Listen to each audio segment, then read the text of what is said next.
Welcome to Shatter. Help me reach 5,000 subscribers.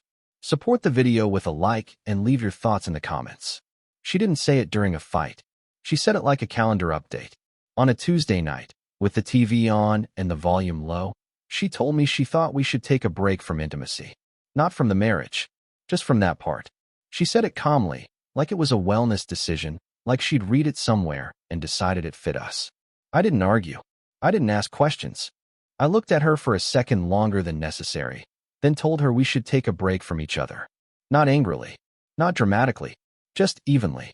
The room went quiet except for Netflix still playing something neither of us was watching. Emily blinked, like she hadn't processed the symmetry of it yet. She laughed once, lightly, as if I'd made a joke that didn't land. Then she reached for her phone. She always did when something felt uncomfortable. Her screen lit her face in that familiar way. I'd seen that glow more often than her eyes lately. She worked in social media.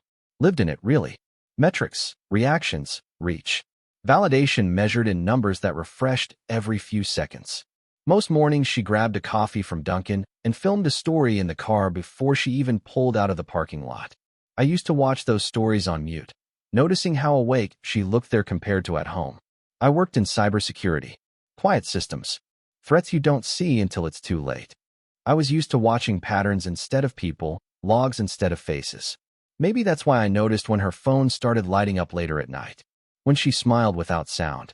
When she angled the screen away without realizing she was doing it. That night, after I said what I said, she told me I was overreacting. She said couples took breaks all the time. She said it didn't mean anything. She said I was being dramatic by making it bigger than it was. I didn't correct her. I didn't explain. I just stood up, turned off the TV, and went to the spare room. I slept there without texting anyone, without posting anything, without checking if she was watching me walk away. In the morning, the house felt different. Not tense. Empty in a clean way.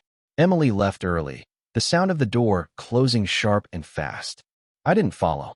I sat at the kitchen table, coffee untouched, realizing something simple and irreversible had just happened. She thought she'd paused one part of me.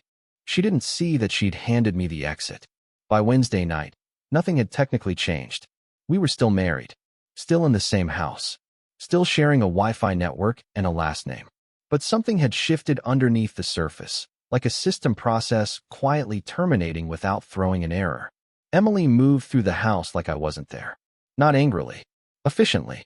She answered emails at the counter, thumbs flying, eyes locked on the screen. Every few minutes her phone buzzed, not loud enough to announce itself, just enough to be felt. She smiled at those notifications the way people smile when they think no one's watching. I wasn't snooping. I didn't need to. Patterns don't require access, just attention. She'd started staying up later, sitting on the edge of the couch with Netflix playing as background noise while she typed. Her reactions came fast, practiced. Hearts. Fire emojis. Short comments designed to stay visible without looking desperate. This wasn't accidental. It was strategy. I knew what kind of men lived on the other side of that screen. Loud in public, empty in private. Men who built a following by selling confidence they didn't have to back up. She followed dozens of them. One in particular kept appearing at the top of her activity. Same name, same face, same rhythm. Likes within seconds. Replies that landed just after midnight. She said nothing to me about it. That was the part that mattered. The next morning, she grabbed her coffee from Dunkin' and rushed out, already recording a story before she hit the driveway. I watched from the window, noticing how carefully she adjusted the angle so the ring on her finger didn't catch the light. Not hidden, just less visible. At work, I did what I always did. Monitored, logged, not her messages, her behavior. There's a point in every breach where the system still looks normal to the user.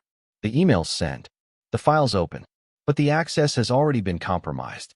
That evening, she mentioned needing space again. Framed it as growth.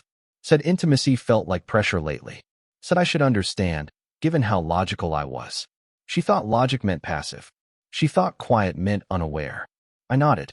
Went out alone. Drove without destination. Ended up at Best Buy, walking the aisles without intent, surrounded by devices designed to connect people faster and emptier. I didn't buy anything. I didn't need to. On the way home, my phone stayed silent. No texts from her. No concern. Just more proof. She hadn't cheated yet, not in the way people like to define it. But she'd already reassigned her attention. And attention is where intimacy actually lives. That was when I stopped thinking in terms of conversations and started thinking in terms of exits. The first proof didn't come from hacking. It came from routine. People repeat what works until it stops working. Emily's nights had a rhythm now. Same spot on the couch. Same dim lamp. Same posture, shoulders angled inward, phone close to her chest. Netflix kept playing episodes we never finished, a loop of noise meant to look like normalcy. I didn't touch her phone. I didn't need passwords. She forgot that attention leaves residue. Notifications linger. Names repeat. The same account kept floating to the top of her screen whenever she opened Instagram. An influencer. Fitness adjacent. Loud captions. Cheap confidence wrapped in good lighting. Lower in real life than he looked online. But she didn't live in real life anymore. She lived where numbers mattered. She started wearing headphones to bed. Not for music. For privacy. That told me everything. One night, she went to shower and left her phone face down on the counter. It vibrated once. Then again. Then stopped. I didn't flip it over. I watched the reflection in the microwave door instead. The screen lit up just enough to show the Instagram icon pulsing like a heartbeat. Later, when she was asleep, I checked the router logs. Habit, not obsession. I saw the timestamps. Long sessions. Late hours. Voice data transfers that didn't line up with video streaming. She wasn't just typing anymore. She was talking. The next morning she moved fast, already dressed, already distant. Grabbed her coffee from Dunkin' and left without asking if I wanted anything. I stood in the doorway and watched her drive off, realizing she no longer checked if I was watching. That's what happens when someone thinks they've already won. At work, I didn't feel angry. Anger clouds analysis. I felt clear, clean, like finally seeing a breach map with all the nodes labeled. This wasn't about sex. It wasn't even about him.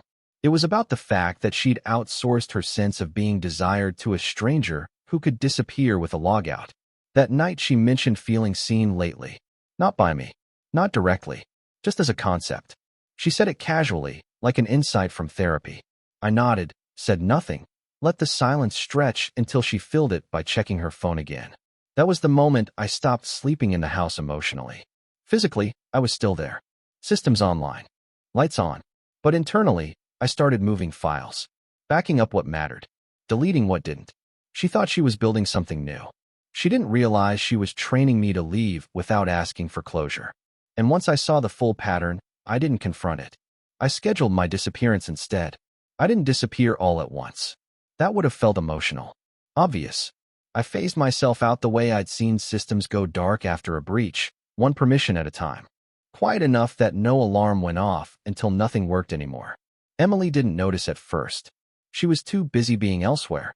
Her nights were still full of light from her phone, the glow reflecting off the walls while Netflix kept playing to an empty audience. I stopped sitting beside her. Started going to bed earlier. Or later. Changed my schedule just enough to stop intersecting with hers. I rerouted my direct deposit to a new account. Changed passwords she'd never needed but always had. Turned off shared backups. Unlinked devices. It wasn't dramatic. It was administrative. The kind of work no one thanks you for until it's gone. One Friday morning, she left like usual. Coffee in hand. Phone already angled toward her face as she filmed something upbeat for people who thought they knew her. Dunkin' cup in the frame. Smile calibrated. I waited until her car turned the corner before I started loading mine. I took what mattered. Clothes. Laptop. Documents. Nothing sentimental. Sentiment was already corrupted. I left the rest untouched so the absence would speak louder than a confrontation ever could. By the afternoon, my number was different. Not blocked. Replaced. I forwarded work contacts, cut personal ones. Logged out of every shared app. Deleted our photos from my phone first, then from the cloud. I didn't rage delete. I selected. Precision matters. She texted once that night. A casual check-in. A question mark. It never reached me.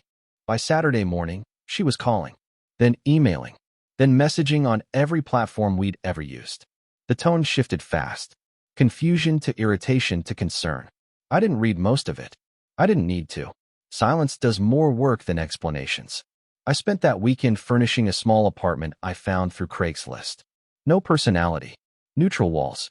Just enough to exist without history. I slept better there than I had in months. On Sunday evening, I drove past the old house once. Lights on. Curtains half open. Her silhouette moving fast, phone glued to her hand. She was pacing now, not scrolling. Refreshing instead of posting. I didn't stop. I didn't look back. She thought the break from intimacy had given her leverage. She didn't understand that when you pause connection, you give someone time to leave cleanly. By the time she realized I wasn't coming back, I was already unreachable. And that was the first moment she lost control. The influencer didn't know I existed. That was his mistake. Men like him never imagine the quiet ones watching from outside the frame. He thought he was flirting in private, building something harmless, farming attention from a married woman who wanted to feel chosen without consequences. I didn't contact him. I didn't warn him. I didn't threaten. I didn't need to. Digital ecosystems collapse under their own weight when you nudge the right load-bearing point. I mapped his presence the same way I'd map a weak network. Public data only. Stories, comments, patterns. He recycled his audience. Same engagement pods. Same followers boosting each other to look bigger than they were. Sponsorship claims that didn't line up with disclosures. Nothing illegal by itself. Just sloppy. Confidence makes people lazy. Emily escalated on her own. I saw it indirectly, through the panic in her messages once she realized I was gone. She wasn't asking where I was anymore. She was asking why I wasn't reacting. Silence confused her more than anger ever could. She tried to pull me back into the loop by creating urgency, by implying regret, by dangling intimacy again like a restored privilege. Meanwhile, her online behavior changed. More stories, more validation seeking, longer captions. She needed reassurance from somewhere, and he was loud enough to give it. That was the opening. I didn't expose him. I didn't message his sponsors. I didn't leak anything. I simply fed the algorithm what it was already hungry for. Attention without protection attracts scrutiny. His engagement spiked the wrong way. The comments turned. Questions appeared. Brands quietly stepped back. Nothing dramatic. Just distance. Emily noticed before he did. She always noticed shifts in numbers.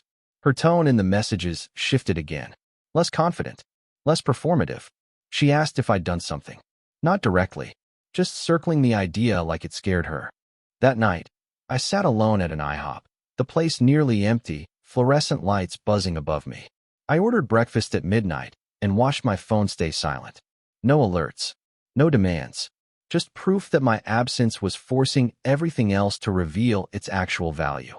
The influencer faded fast once the spotlight stopped flattering him. He wasn't built for silence. Emily wasn't built for not being answered. I didn't enjoy it. That surprised me. There was no satisfaction in watching their dynamic weaken. Just confirmation. She had traded depth for noise. I had removed myself from the system entirely. And without me anchoring her offline life, every digital connection she'd leaned on started to feel thin. That was when she realized attention isn't the same as access. And she had lost access for good. The fallout didn't start online.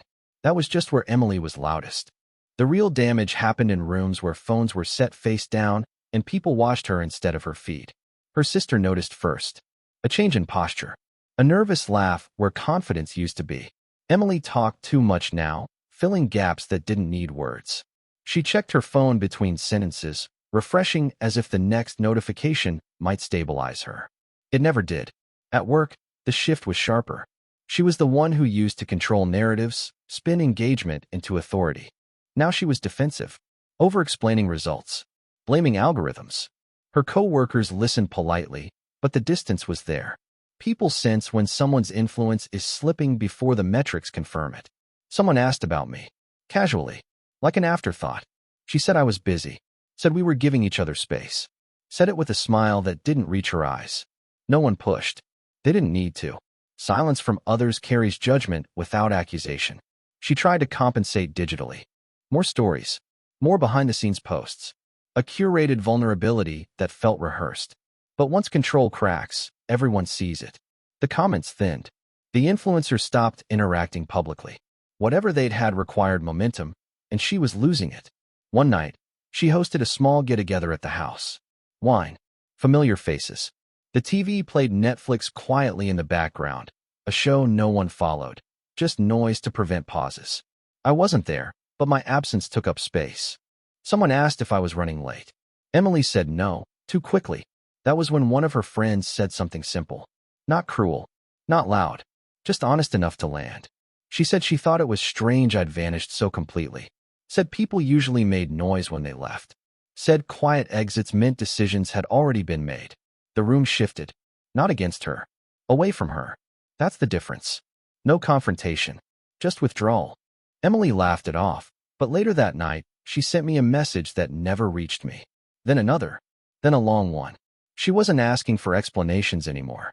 She was asking to be seen again. I spent that night alone, eating takeout, the TV off, enjoying the absence of static. The clarity surprised me. I wasn't lonely. I was unburdened. By morning, her online presence felt frantic. By evening, it felt exposed. People didn't turn on her. They just stopped orbiting. That's the part no one prepares you for. Losing control doesn't look like collapse at first. It looks like everyone stepping back at once. And there was nothing I needed to do. The distance was doing the work for me. Isolation doesn't arrive all at once. It settles in slowly, like a sound you only notice when it stops. Emily was surrounded by people, but none of them were steady anymore. They checked in out of habit, not concern. Conversations ended quicker. Invitations came with less enthusiasm. She felt it, even if she couldn't name it.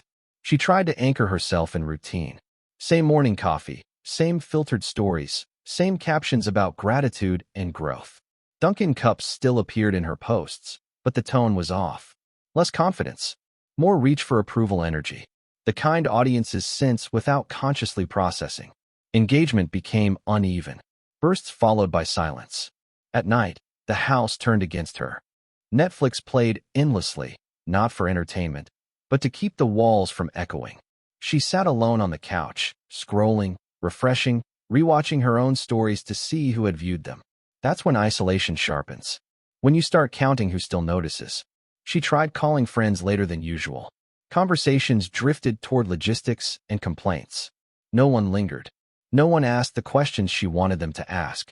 She needed someone to confirm she was still central. Still chosen. I stayed nearby physically. Same city. Same grocery stores. Same roads. But emotionally, I was unreachable. I didn't check her pages. I didn't drive past the house again. I focused on work, on quiet evenings, on the relief of not being monitored by someone else's needs. One night, after midnight, I went to IHOP. It wasn't about the food. It was about being somewhere neutral, fluorescent, anonymous. I watched couples come and go, watched groups laugh too loudly, watched people exist without performance. My phone stayed face down on the table. I didn't feel tempted to flip it. Emily, meanwhile, started unraveling privately. Not publicly enough to be dramatic, just enough to be lonely. She sent messages into the void. Emails framed as updates. Apologies that didn't quite take responsibility. Each one assumed I was still somewhere on the other end, waiting. She hadn't grasped the shift yet. That the man who used to absorb her uncertainty had stepped out of the role entirely. Isolation isn't punishment. It's consequence. When you replace presence with attention, you eventually end up surrounded by noise and missing one voice that actually mattered. By the time she realized I wasn't watching anymore, she didn't know who she was performing for. And I had become something she couldn't reach. Not because I blocked her, but because I no longer lived where she looked. She finally found me the old way. Not through an app. Not through a mutual contact. She waited. I came out of my building after work and saw her standing by the sidewalk, arms folded, phone in her hand like a shield. She looked smaller than I remembered. Not physically, structurally. Like someone who'd been holding a pose too long and forgot how to stand naturally. She didn't rush me. That surprised me. She'd learned, at least partially, that pressure didn't work anymore. She said my name once. Not loudly. Not softly. Like a test to see if it still belonged to her. I stopped, but I didn't step closer. I stayed exactly where I was, keeping the space intact. She asked if we could talk. Not demanded. Asked. Her voice didn't carry certainty anymore. It carried hope, which is a weaker position. She told me she didn't understand how things had gone this far.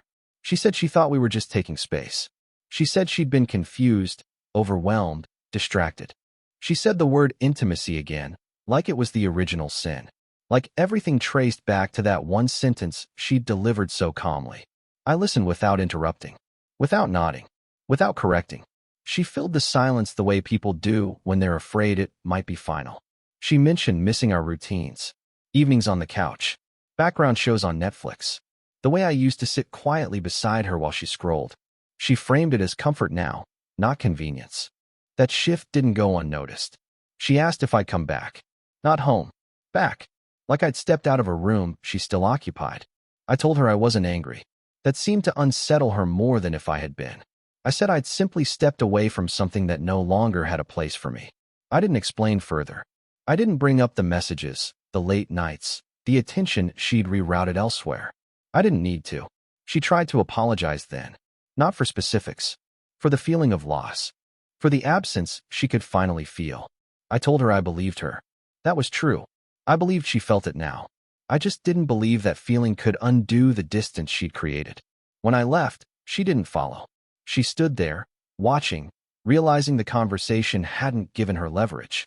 It had confirmed something she wasn't ready to accept. I walked away calm, unhurried, aware of something important.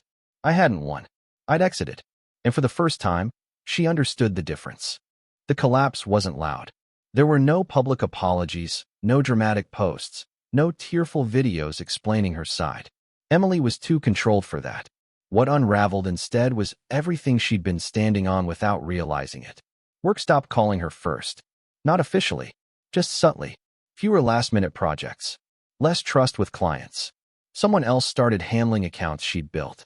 She noticed, of course. She always noticed. But this time, there was no one to reassure her it was temporary. The influencer disappeared completely. No explanation. No closure. One day his profile stopped showing up where it used to. Either blocked, deactivated, or simply uninterested. The result was the same. The channel she'd leaned on for validation went silent. That's the risk of borrowing attention from people who don't owe you anything.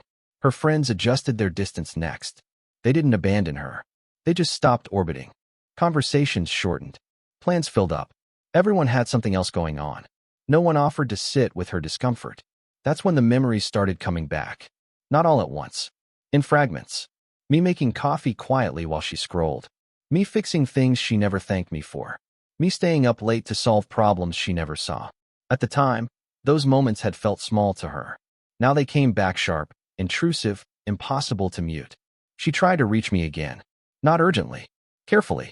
Messages written and rewritten, unsent and resent. She framed them better this time. Less need. More reflection. She acknowledged choices without naming them. She spoke about clarity, about understanding what she'd lost. I didn't respond. Not because I wanted her to hurt, but because responding would have reopened a door I'd already sealed from the inside. I had built a different rhythm by then. Mornings without checking anyone else's mood. Evenings that belonged entirely to me. Nights that ended quietly. No background noise unless I wanted it. No performance. Her collapse wasn't visible to strangers. That's the hardest kind. It lived in moments when she reached for her phone and found nothing waiting. When she realized she no longer had access to the one person who'd always been there, even when she wasn't present. She didn't lose everything. Just the one thing she couldn't replace. And as the truth settled in, it became clear this wasn't about punishment or revenge. It was about consequence catching up without needing my participation. I wasn't watching anymore. I didn't need to. The distance had already done its work. The last message came weeks later. Not long. Not desperate. Just careful enough to feel final. She said she understood now. She said losing me had stripped everything else of meaning. She said she wasn't asking for forgiveness anymore. Just a chance to rebuild something real, slowly, without distractions, without screens between us. I read it once. Then I closed it. Not because it wasn't sincere. It was. I could feel that in the spacing of the words, the absence of performance. She'd finally stopped writing for an audience. The problem was that sincerity arriving late doesn't reverse time. It just clarifies what was missed. I didn't reply. That night, I packed the last of my things from the apartment I'd been renting. Nothing sentimental left to sort through. I donated what I didn't need. Left the place clean. Neutral. Like I'd never been there. Craigslist had been useful that way. No questions. No shared history. Before leaving the city, I drove once more through familiar streets. Past places we used to frequent without thinking. Past the house that no longer felt like mine. I didn't slow down. I didn't look for movement behind the windows. I merged onto the highway in my Toyota Camry, steady and unremarkable, exactly how I wanted this exit to feel. No announcement. No audience. Just forward motion. People think disappearing is an act of cruelty. It isn't. Cruelty is staying where you're no longer valued and letting it hollow you out. Leaving quietly is an act of preservation. She kept texting for a while, then less often, then not at all. Silence settled on both sides, but it meant different things. For her, it was absence. For me, it was peace. I didn't disappear to teach a lesson. I disappeared because I finally listened to what was being said without words. When she asked for a break from intimacy, she'd already stepped away from connection. I simply matched the distance and kept going. I didn't block her to punish her. I removed myself so I wouldn't betray myself again. Some endings don't need closure. They just need consistency. I didn't vanish. I just stopped showing up where I wasn't respected. Support the channel by liking, commenting, and subscribing. I promise even more interesting stories.